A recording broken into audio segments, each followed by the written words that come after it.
Alright, so I'm going to see what I can do with this blade. I'm going to start by, I'm going to use a hacksaw and see if I can cut the boogered up part of the end of this shaft off completely and see where I can go from here. So let's see. I have this hacksaw is set at an angle because I cannot fit here with the blade. So let's see how this works.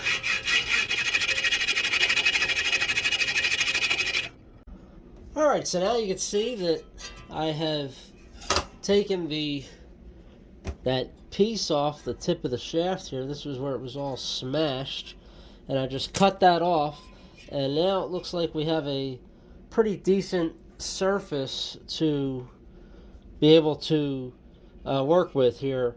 And it looks like the shaft should pull through this hub. I don't think it's really flared out much beyond this point, so that's good. And once I get this all apart, I could chuck this in the lathe and make the end of this shaft look nice again. And then I'll have to see what I can do with the end of this hub. But at least now I think I have a shot at getting that off. Alright, well, I did have a big puller on here, and I did get it to move.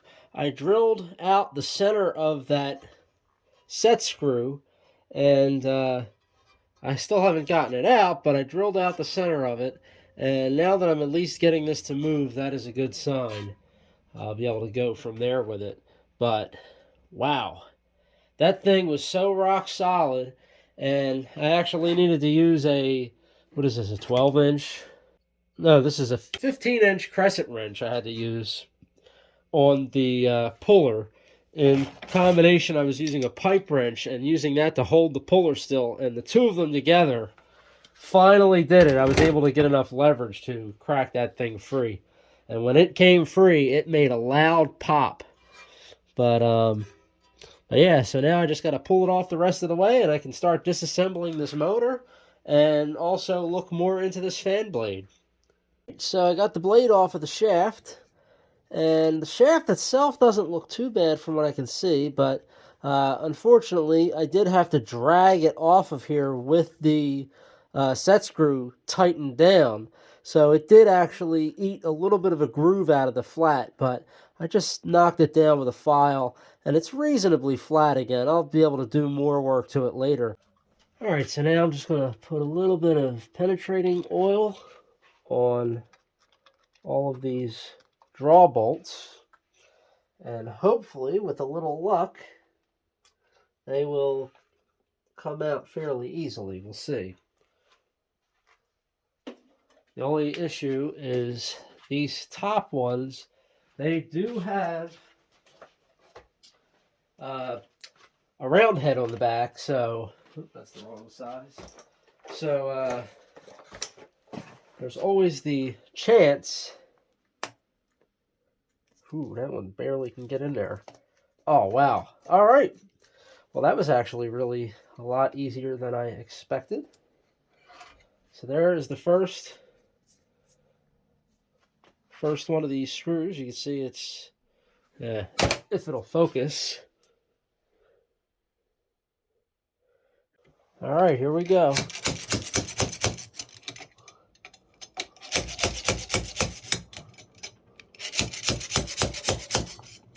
All right. Well, it is hard to say. Okay, looks like the rotor is coming out with the, oh wow. So the bearing actually started to pull off of the shaft, which is pressed on there. I wasn't, oh wait, no, it's actually not pressed. That's kind of a loose fit. I wasn't expecting that. I wonder if, oh man, that ain't good. That ain't good. So this bearing must have seized up, and the fan continued to run, and it actually wore out where this bearing is supposed to press on here. So that is not good. I'll have to see what I can do about that. The other bearing looks like it's pretty well seized on there, so we'll have to see how that goes. But all right, let's take a look at this thing. So on this end of the rear end bell, what the heck? They have a screw on the inside here. I'm not sure what that is about. Yeah, I don't know if that was for a ground or something, but that's interesting. And looking at this, where this casting has cracked, it's actually cracked in a couple places. It's cracked here. It's also cracked up here. It looks like they had actually machined this and inserted a sleeve in here. So I'm guessing this cast iron housing must have gotten worn away, probably from the locked up bearing, and it wore this, and it also wore the shaft, and then they had put a sleeve in it at some point. I don't know, because that had to have been done at some point before when the motor was still operational. I really have no idea with this thing, but I never saw one that had a sleeve like that pressed in there. And you can tell it looks like it was just machined out of a solid piece of billet steel. So that is very interesting. We will see what the front one looks like once I can get it apart.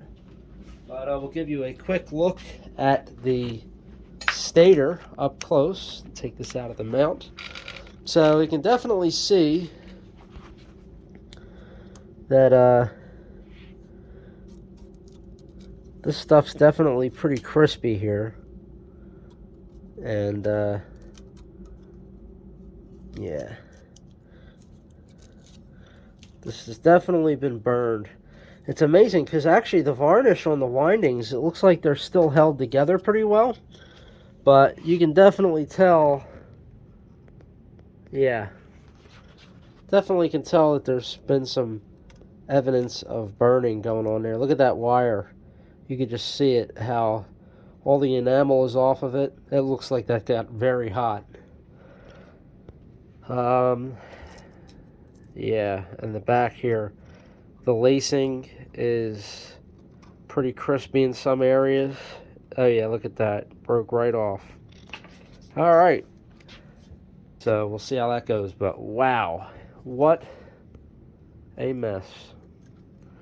There's the leads, which there's probably 5 of them. There they are. 1, 2, 3, 4, 5. Oh wait, 6. So I guess this was a 6 lead, which is the ILGs that are reversible, even though there's no point to reversing one with the Type Q blade, but very interesting. So I just happened to notice this. Want to hear some really nice sounding bearings? Woohoo! Talk about dry. I don't think there's a hint of lubrication inside them. I'm surprised it spins that free, actually. So, well, time to get this apart. Alright, well that came out with the use of a slide hammer. It came off. There's that dry bearing. Interestingly, this is a little bit of a later model 183, and it uses standard, these are 6203Z with the shield bearings. Actually, it would be a double Z. Oh, that's weird. This one just says Z, but in modern bearings, usually it would be a double Z. So it's got the shield on both sides. The older 183s used to use a 203 KLL2 is what I found on the other 183 that I have that's a little older. So it's interesting, but fortunately, since it's already made for a 6203, this will be very easy to get replacements for. So that's pretty cool. Now I got to see how that presses off of the rotor. All right, let's see how this goes. I'm going to put a little bit of penetrating oil right on top of that bearing, and let's see what happens here. If we... Oh, all right. That's promising.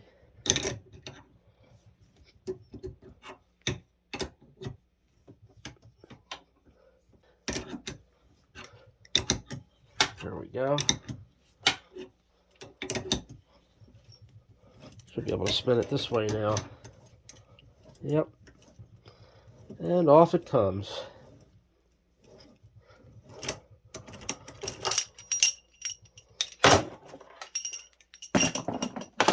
Nothing yet. There it goes. Okay, so, wow. Talk about crusty. Wow. Well, the good news is it appears that this side is in much better shape. So, I have to take this thing over to the lathe and clean it up. Alright, so sometimes there can be good news after all. I did clean up the outside of this rotor, as well as I did a little bit of cleaning on the shaft, but I got some new bearings pressed on here, and I thought that this was worn really bad and the bearing was just going to float on here, but it actually pressed on properly, and I could feel, or I measured it, and I can feel there's like a tiny step on the end, but it's must be very, very small because I measured it, and with the calipers, it was measuring the same as the one on the front. It's a 17 millimeter diameter on that shaft, and the original bearings, I'm guessing, is I'll have to measure these and see if the actual bearing has gotten worn bigger than it should be. Because you can definitely, I'm not sure if you'll be able to see this. See that discoloration there? That thing looks like it probably got pretty hot at some point.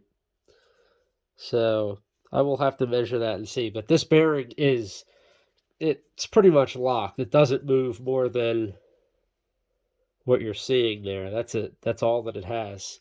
And even that, it feels stiff. Now the front one was free, but obviously I am not going to be reusing those. So I have some new ones in here, and it spins pretty nicely on those. So I will put the motor back together.